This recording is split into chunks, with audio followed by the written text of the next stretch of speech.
bolaning rasa satemah Yayi Duryudana nyerat sedan Kintaka ingkang dipun tapak asmani Yayi Duryudana pribadi surasaning tulis pun Kakang Pandura Kinendaya Dewa Prateng Negari Ngastina menapa gatine karsa suami kula aturi babar kula aturi medhar Kang Raka Baladewa namung aku ngaken jaga nilingaken karna Koko Prabu wonten dawuh jangkane jagat benjang badhe tempuk perang ageng kang winastan perang Bratayuda Jaya Binangun mumpung perang Bratayuda Jaya Binangun perange Kurawa lan Pandhawa dereng kawiwitan mila paduka kula aturi rawuh kula namung badhe nyuwun dawuh ingkang dipun kersakaken manut panawasipun Para Prabu Mandura bijing Bratayuda menika estu kelampahan menapa boten ya jagat Dewa Bathara pangestu kula jagat boten nyono boten kedewa lamun mumpung Kakang Pandura tinimbalan sowan Yayi Duryudana namung badhe nyuwun pirsa bijing Bratayuda menika kelampahan menapa boten mekaten nggih nuwun sewu ya manut Kang Raka Mandura menika sampun jinangka dening jagat jangka jangkaning jagat kanthi perang Bratayuda Jaya Binangun menika minangka tugu tengara owah-owaning jagat kanthi Bratayuda Jaya Binangun perange Kurawa lan Pandhawa menika minangka pralambang sirnaning watak angkara murka jumedhule satra ingkang hambeg berbudi bawa laksana ingkang weh daya tentreming bawana kula pitados Bratayuda tertamtu badhe kelampahan menawi Bratayuda kelampahan kula nyuwun dawuh bijing paduka Prabu Baladewa sabiyantu Kurawa menapa sabiyantu dhateng adi-adi kula para Pandhawa Radiawrat niku sababipun Pandhawa ya kadang Kurawa ya waris ning dikaya ngapa lan kepiye wae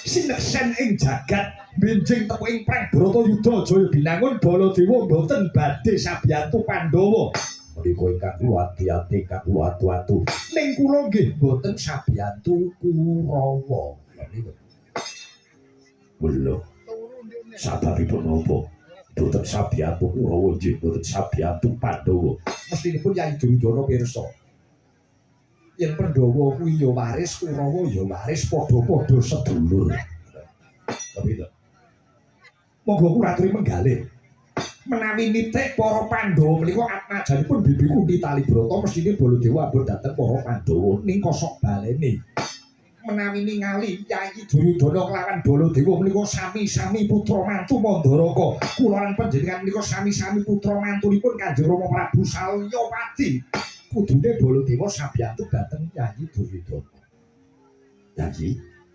mila benjing jroning Bratayuda Baladewa boten sabiyantu Kurawa boten sabiyantu Pandhawa kula tak nonton mawon kula tak nonton mawon wong nonton niku penak rame keplok lucu guyu luwe jajan ngelak ngopi menika coba sebab ngopo Baladewa menika dituwake jejere wong tuwa. Wong tuwa menika saka tembung bisa mbuntu hawa. Awit wong tuwa niku gampang metune nyawa. Mula Baladewa kudu iso tumindak adil, ora kena mbanjingge mbanjimadan, ora kena boceh salah siji. Awit yen nganti Baladewa menika mbanjingge mbanjiladan, wonten tetembungan bacok-bacok landhesan dengkul. Sing dibacok tugel dengkule melu tatu. Kula tak teng tengah-tengah mawon mboten belani Kurawa nggih mboten belani Pandhawa nyuwun pangapunten mekaten Kura Prabu inggih nggih mboten dados sabab menawi boten badhe sabiyantu Kurawa menawa sabiyantu Pandhawa boten dados sabab angin kula nyuwun dawuh ingkang pundi manut panawasipun Para Prabu Baladewa bijing Bratayuda Jaya Binangun perange Kurawa lan Pandhawa sing menang sinten sing menang Kurawa napa Pandhawa. Wani totoan pinten mawon Kang Raka Baladewa sampun saged mesthekke. Besok Bratayuda dumadi sing menang, sing bener, sing kalah, sing luput. Sing bener sinten, sing luput sinten Para Prabu. Lah menika pun pangapunten Kyai. Yen Baladewa kon ngalem wong liya kon ngelek-elek wong liya niku mboten saged kula. Prasajan kula. Sing luput kae sing bener niki kula mboten saged. Mestinipun Kyai Prabu Duryudana piyambak ingkang saged nggagapi. Aku ki kepiye? Aku kurang apa lan aku kudu piye? Mestinipun ingkang pirsa menika Kyai Prabu Duryudana piyambak. Mekaten Para Prabu inggih Kyai. Nggih. Lamun paring dawuh ingkang boten prawaca boten dados sabab nanging Para Prabu. Nanging kados pundi? Lamun to Bratayuda dereng kawiwitan menapa paduka Para Prabu sagah sabiyantu dhateng Kang Rayi Duryudana. Lah kejabi